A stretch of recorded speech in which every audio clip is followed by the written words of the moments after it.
Hey guys, if you're looking to invest in real estate properties outside of your local area, or maybe you're new to an area, or maybe you're there but you never really paid attention, this video is about what you need to know before you go into an area, before you make that first deal so you don't lose your shirt. This is the third video that I'm doing on a series of videos on appraisals and how to effectively, accurately evaluate properties for investment purposes. So let's get going. So the first thing you're going to want to decide is you want to pick an area that you're going to want to invest in. If you're in the United States, the first thing you're going to want to pick is which state you want to invest in. And there are several things that I look at before I go into a market to see if it's going to be a good fit. One of the things that I look for is tax rates. Are the tax rates high or are they low compared to what I'm used to? And if they're high, that's fine as long as I have other things to offset that. The second thing I'm going to look for is migration. Has there been a net increase in population in the last year or a net decrease? If there's been a net increase, I can expect to possibly capitalize on some appreciation.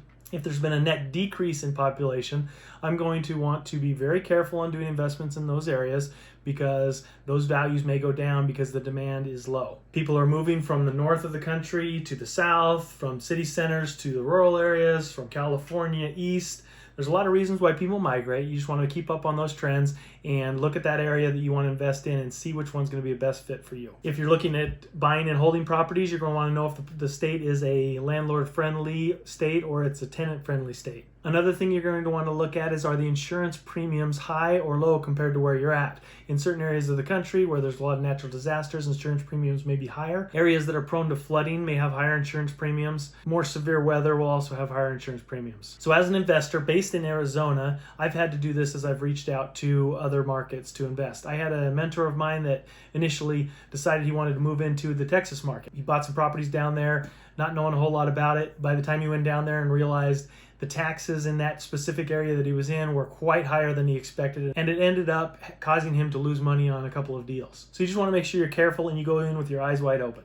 So if you're doing a lot of seller financing or wraps, you're going to want to make sure that the state you're in is a judicial or a non-judicial state when it comes to foreclosing people, because that can drastically change the amount of time that it takes to foreclose on somebody. If you're looking at fixing and flipping, a lot of this stuff doesn't matter as much because you're into the deal, you're out of the deal. But if you're looking to hold properties, you're going to want to look at things like affordability. What is the average income versus the average sales price of the homes? Is there a good rent to sales price ratio? Rent to sales price ratio is what does the house cost versus what does it rent for?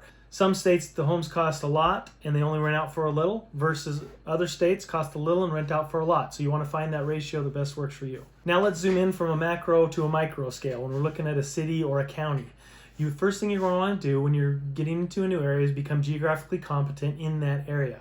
What I mean by that is you need to know all the things that are outside of the property, external to the property, that could affect the property's value. For example, let's say you bought a property and it was a quarter mile away from a railroad track. And every night the train would go by multiple times a day, affecting those property values, where a home a mile away from the tracks wouldn't have that impact and would sell for more. And if you didn't know that, you could have chosen comps that were not similar. Railroad tracks are not the only thing. There's dozens and dozens of different things external to the property that could affect the property values, such as power lines, Superfund sites, contaminated areas, high voltage power lines, atomic power plants, anything external, and they're not all bad. Sometimes, for example, historic areas, and these aren't readily available from a satellite view, but if a property is in a historic district and homes in that historic district are redeveloped in a certain way, they hold their value differently than properties maybe one street away that don't have that same designation. So just go in with your eyes wide open, knowing that if you buy a property in an area or outside an area, that you're not crossing over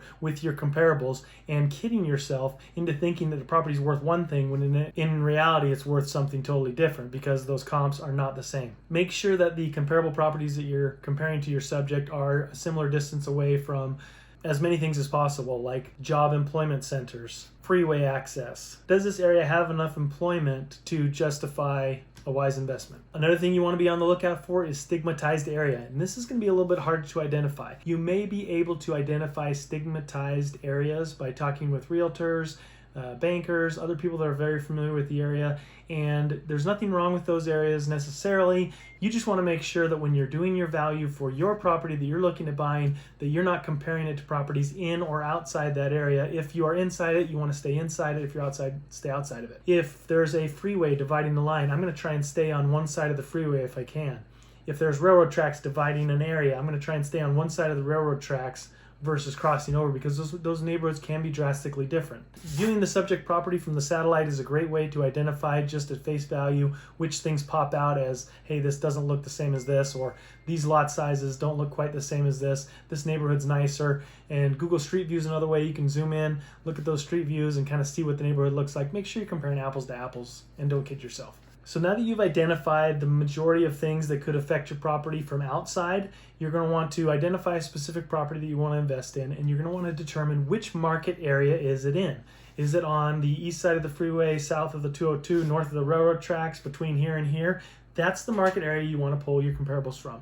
You start out there, and if you can't find any, then you're going to slowly broaden your search out and out, with the understanding that the comps that you find in those areas should carry less weight than the ones that are in the same market area. Would a typical buyer that's buying a property in Beverly Hills also buy a property in downtown LA? Probably not. If your subject is in one city, don't go to another city if you can avoid it. Don't go to different boroughs or neighborhoods if you can avoid it. In the end, to get an accurate value, you want to choose comparables that are from the same market area. The closer, the most recent, and the most similar are the best. The other thing you're going to want to familiarize yourself with is floodplains. One property right next door to another property could be in a flood zone and the other one could be not. So it can drastically affect the value even though it's right next door. So just because it is very close doesn't necessarily make it a great comparable. Don't let this geographical competency overwhelm you. This is something really you do one time initially, and it's very time intensive. After that, it's very quick. But you really need to know this, because if you don't know some of these things, you can really get burned. You can even be taken advantage of by other investors or wholesalers that purport one property to be something that it's not, based on something then they're just looking for a bigger fool than themselves to try and buy this property. So this is a pretty good list of things to look for. It'll cover most of your bases. I'll add things down below if they become relevant. I can't list all the things that could impact a property, but these are the big ones. But the general rule is just make sure you're comparing apples to apples when it comes to comparables to your subject property. And if you watch this whole series of videos that I'm doing on appraisals, you're really going to be more confident and be able to buy these properties, and you can even buy more aggressively than most investors because you'll know exactly what the properties are worth. It takes a lot of the guesswork out of it. It helps you sleep at night knowing that you just didn't make a gamble and you really are confident in those numbers. Thanks everybody. I'd really love some comments down below if you thought of anything that I had missed or anything that's really relevant that needs to be discussed when becoming geographically competent in an area or going into a new area. In future videos, we'll talk about things like creating a team in a new area, so make sure you like and subscribe and hit that notification icon so you can be notified of future videos. And best of luck on your next real estate investment.